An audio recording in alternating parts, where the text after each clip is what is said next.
In today's video, I will be looking at protein synthesis, polymerase chain reaction, gel electrophoresis, and DNA profiling. Let's begin by looking at the genetic code. So DNA is made up of nucleotides that have a sugar, phosphate, and a base. So since there are many nucleotides joined together, it becomes a polynucleotide. The sugar in DNA is deoxyribose, as shown here. It also has a phosphate group and a base. The phosphate group in DNA gives it a negative charge overall. There are 4 different bases that we need to know about. There is adenine, thymine, guanine, and cytosine. DNA exists as a double helix. It's spiral, so when you have 2 polynucleotide strands, they join together with hydrogen bonding between the bases. So here we have the phosphate, the deoxyribose sugar, and these are the bases, and these dots between them represent the hydrogen bond. And this is what the double helix would look like.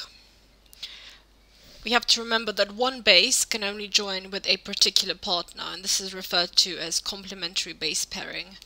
So adenine pairs with thymine, and guanine pairs with cytosine. And we have 2 hydrogen bonds between adenine and thymine, and there are 3 hydrogen bonds between guanine and cytosine. So genes are sections of DNA that are found on chromosomes.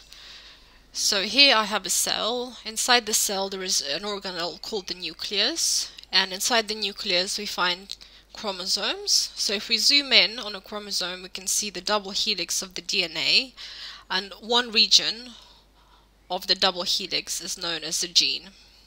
So genes code for proteins, which are polypeptides. So genes have the instructions that the cell needs to synthesize proteins. Proteins are made up of amino acids, and these vary in order and in length. So the order of bases in a gene determines the order of amino acids in a protein. So one amino acid is coded for by 3 bases. So the 3 bases are known as a triplet or a codon. So when you have a different sequence of bases, this produces a different amino acid sequence. So for example, GTC produces valine, whereas TCA produces serine. So the genetic code is read in sequence and is separate from the triplet before and after. Therefore there's no sharing of bases, and this is referred to as non-overlapping. The genetic code is also degenerate, meaning that there are more possible combination of triplets than there are amino acids. So we have 20 amino acids, but there are 64 possible triplets. This means that one amino acid can be coded for by more than one triplet. We also need to know that there are start and stop triplets, and these tell the machinery when to start and stop protein synthesis. So for example, TAG is a stop codon. The DNA, which is in the nucleus of the cell, carries the instructions, but the organelles that actually synthesize the proteins are in the cytoplasm. So how do you pass on the DNA into the cytoplasm, since it's too big to fit through the nuclear pores? So that's where RNA comes in, which is ribonucleic acid, which transcribes a section of the DNA, meaning that it can then leave the nucleus and go into the cytoplasm. So RNA is a single polynucleotide strand, and the sugar in RNA is ribose, and we also have to remember that uracil replaces the thymine base, so A will pair with U instead of T. So RNA can leave the nucleus and join with the ribosome in the cytoplasm, which then allows us to translate and produce a protein. So messenger RNA carries the genetic material from DNA into the cytoplasm, whereas tRNA carries amino acids, which then allows us to produce proteins. So here I have a diagram, so we can see that DNA comes as a double helix, so there are two strands. The first step of protein synthesis is to transcribe a section of the DNA. That's where mRNA comes in, messenger ribonucleic acid comes in. So it's a one-strand RNA molecule, which can then leave the nucleus and go into the cytoplasm for translation, where transfer RNA will bring in matching amino acids, transcription, which is stage 1. Transcription starts when RNA polymerase, which is an enzyme, attaches to the DNA double helix at the beginning of the gene. RNA polymerase will know where to start transcription because of a promoter. So when you have a promoter gene and transcription factors and RNA polymerase as the transcription initiation complex, as shown here. So this is when all of these come together into this complex, then transcription can begin. So RNA polymerase allows the hydrogen bonds between the two strands to break, which means that the strands separate and uncoil, as shown here. One strand of the DNA is known as a template strand, also referred to as the antisense strand. This one at the bottom. So this is the one that we will be using to copy the section of DNA.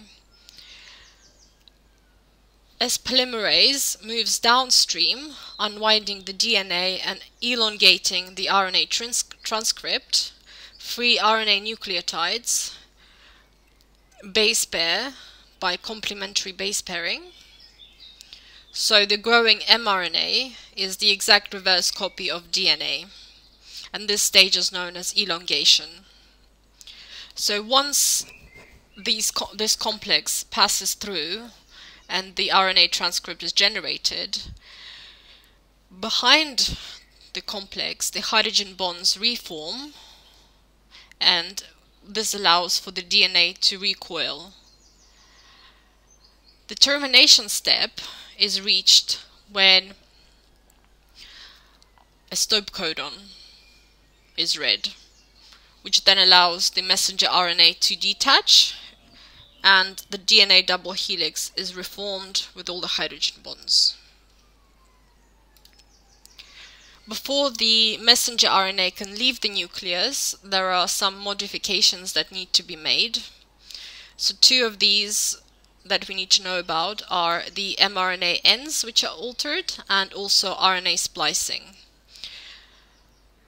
So before the mRNA leaves, we need to attach a 5' cap, which is about 20 to 40 nucleotides long, as shown here.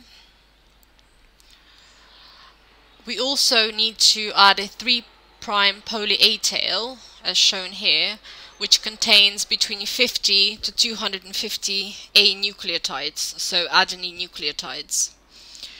And there is a good reason for this. So first of all, these modifications are made to protect mRNA from degradation by the enzymes that are present in the cytoplasm. And the 5' end also helps ribosomes to attach to it. The other modification that is made is known as RNA splicing. So the average RNA transcript is about 27,000 nucleotides long. But in reality, we only need about 1,200 to make an average size protein. So that means that the RNA has long sections of non-coding regions. This means that we need to take those non-coding regions out before. So we split it into segments. So the coding regions are known as exons, and non-coding regions are known as introns.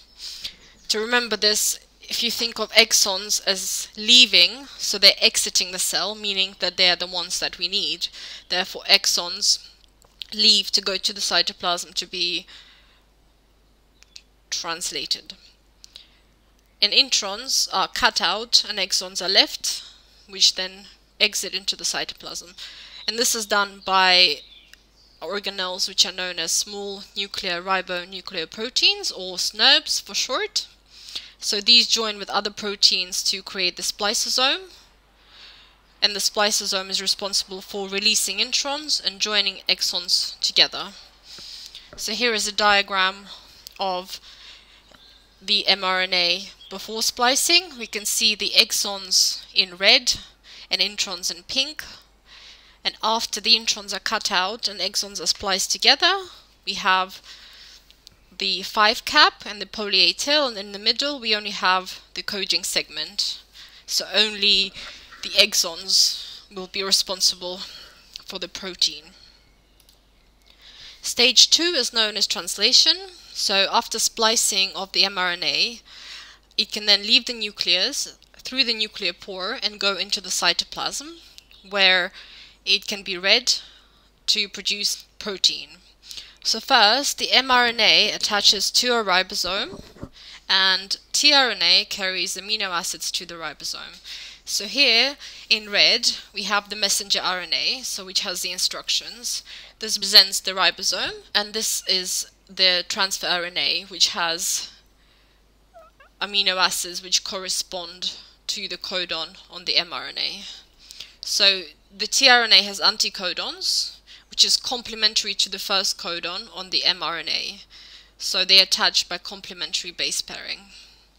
As the second tRNA attaches to the next codon on the mRNA, the 2 amino acids on the tRNA are then joined together by peptide bonds, which means that the first tRNA moves out, as shown here, leaving the amino acid, which allows the chain to grow.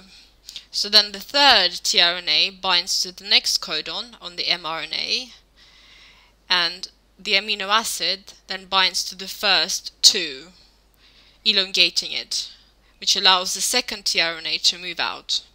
And this process will continue until a polypeptide chain reaches a stop codon on the mRNA, which means that the protein will move out and the synthesis will be complete. DNA profile refers to an organism's fingerprint. So everyone has a unique DNA profile except identical twins. So this is a useful way of identifying a person, or to look at a genetic relationship between animals or humans. So we need to obtain a small sample of DNA, so through saliva or blood, and we only need a very small amount because we can use the polymerase chain reaction to amplify this DNA sample. And this allows us to create thousands of copies of that particular DNA sequence. So the stages of the polymerase chain reaction are that we combine the DNA sample with free nucleotides, with primers, and with the DNA polymerase, which is the enzyme. Primers are short DNA pieces that are complementary to the bases at the start of the fragment of the DNA which we're trying to amplify. And DNA polymerase is the enzyme which creates the new DNA strands. So first we need to heat this mixture to 95 degrees centigrade, and this is so we can break the hydrogen bonds between the strands of the DNA double helix. In step 2, we need to cool the mixture to between 50 and 60 degrees, and this allows the primers to bind or to anneal to the strands. The mixture is then reheated to 72 degrees, and this allows DNA polymerase to work. So DNA polymerase then lines up the free DNA nucleotides along each strand by complementary base pairing, which allows a new strand to form. So 2 new copies will be made from 1 PCR cycle. We then start the cycle again by heating it to 95, but this now means that all 4 strands are used as the templates. So each PCR cycle doubles the amount of DNA.